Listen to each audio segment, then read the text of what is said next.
Private ইউনিভার্সিটিগুলোতে যারা পড়তেছে তারা একটা আন্দোলনে নামছে। সেই আন্দোলন কি? সেই আন্দোলন হচ্ছে কোটা সংস্কার আন্দোলন। কোটাতে 56% কোটা সরকার প্রোভাইড করতেছে, সেইখানে স্টুডেন্টরা কেউ যৌক্তিক আন্দোলনে নামছে এবং শান্তিপূর্ণভাবে অসহিংস একটা আন্দোলন চলতেছে। সেইখানে উস্কানি দিয়েছেন আমাদের মাননীয় প্রধানমন্ত্রী যখন তিনি বলেছেন যারাই আন্দোলন করতেছে সবাই হচ্ছে রাজাকার, এবং যখন তিনি বলেছেন যে রাজাকারের ছেলেদেরকে তিনি কোটা দিবেন কিনা, এটা তিনি কি করলেন? সাধারণ যে স্টুডেন্টরা আছে যারা আন্দোলন করতেছে, আমি এবং আপনারা সবাই রাজাকার কারা? যারা হচ্ছে দেশের সার্বভৌমত্ব এবং স্বাধীনতার বিরোধিতা করছে। আর আমরা বিশ্বাস করি কি? আমরা বিশ্বাস করি হচ্ছে যে বাংলাদেশ একটা সার্বভৌমত্ব দেশ এবং সকল দেশের যে সেরা একটা দেশ, ঠিক, এবং এটা আমরা বিশ্বাস করি মনে করে। এবং এখানে আমরা কোন রাজনৈতিক দলের অংশ হিসেবে আমরা এখানে উপস্থিত হই, আমরা সাধারণ শিক্ষার্থী হিসেবে বাংলাদেশের একজন দৃঢ় নাগরিক হিসেবে এখানে আজকে উপস্থিত হয়েছি। দৃঢ়তার পরিচয় আমরা কিভাবে দিব? আমরা যে আজকে 6 জন মানুষ নিহত হয়েছে, সেটা হচ্ছে একদম প্রপার নিউজ এবং সোর্স থেকে পাওয়া নিউজ। 6 জন মানুষ আবু সাইদের থেকে আপনি টাকার নম করে এবং রোকেয়া বিশ্ববিদ্যালয়ে একদম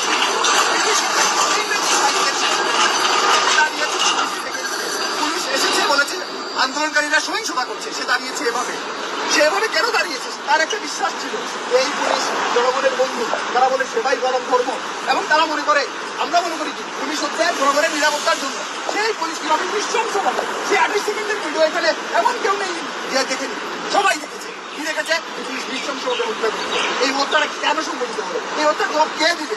প্রধানমন্ত্রী যখন বলেন যদি রোধ হয়েছে, এই হয়েছে, সেই হয়েছে, তখন তিনি সব কেন্দ্রীভূত হাতে চলে যান। কিন্তু যখন একটা হত্যাকাণ্ড বলে তারই অধীনে, তারই সরকার অধীনে, তখন তিনি নিশ্চুপ হয়ে যান। তিনি এসে দুঃখ ভারাক্রান্ত মনে বলেন স্বজন হারানোর বেদনা, তাহলে তাকে এই উপস্থিত উত্তর দিতে হবে, তাকে জাতির কাছে ক্ষমা দিতে হবে।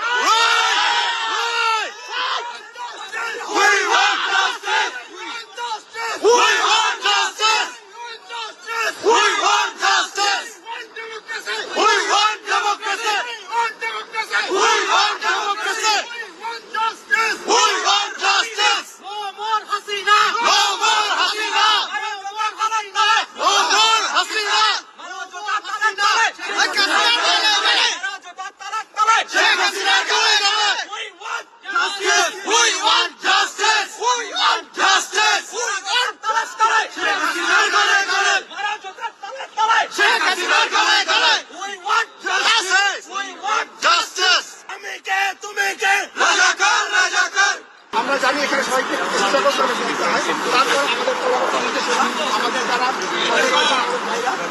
মাধ্যমে জানিয়ে দেওয়া হবে আজকে যে কাজগুলো এখানেই শেষ না, আমরা এর পরবর্তীতে কর্মসূচি হবে।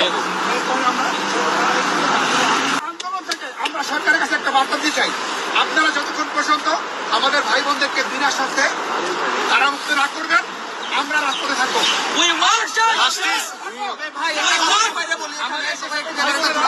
আহত হয়ে হসপিটালে চিকিৎসা দিন, তাদেরকে চিকিৎসার সুব্যবস্থা করতে হবে। এই দায়িত্ব সরকারকে নিতে হবে। আন্দোলন চালিয়ে যাব যতদিন পর্যন্ত না এই বাংলাদেশের ভাই বোনদের প্রতি সুষ্ঠু বিচার করা না হয়, ততদিন পর্যন্ত আমাদের এই আন্দোলন চলবে ইনশাআল্লাহ। ইনশাআল্লাহ। ভাই মার খাচ্ছে, আপনার বোন মার খাচ্ছে, চাপাতে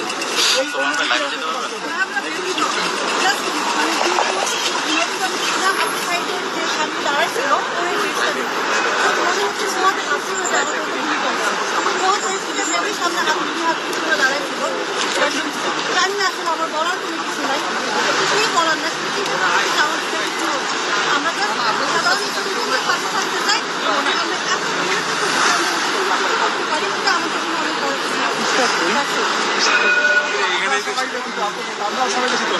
আমাদের প্রত্যাশা ছিল এটাই, আবু সাইদের গুলিটা তার পায়েও করতে পারতো। কেন তাকে বুকে গুলি করতে হবে? কেন তাকে মেরে ফেলতে হবে গুলি করে? কেন তাকে স্পট ডেথ করাইতে হবে? এই একটা প্রশ্নের উত্তর যদি আমরা আমাদের সরকার কাছে জিজ্ঞেস করি, আমাদের সরকার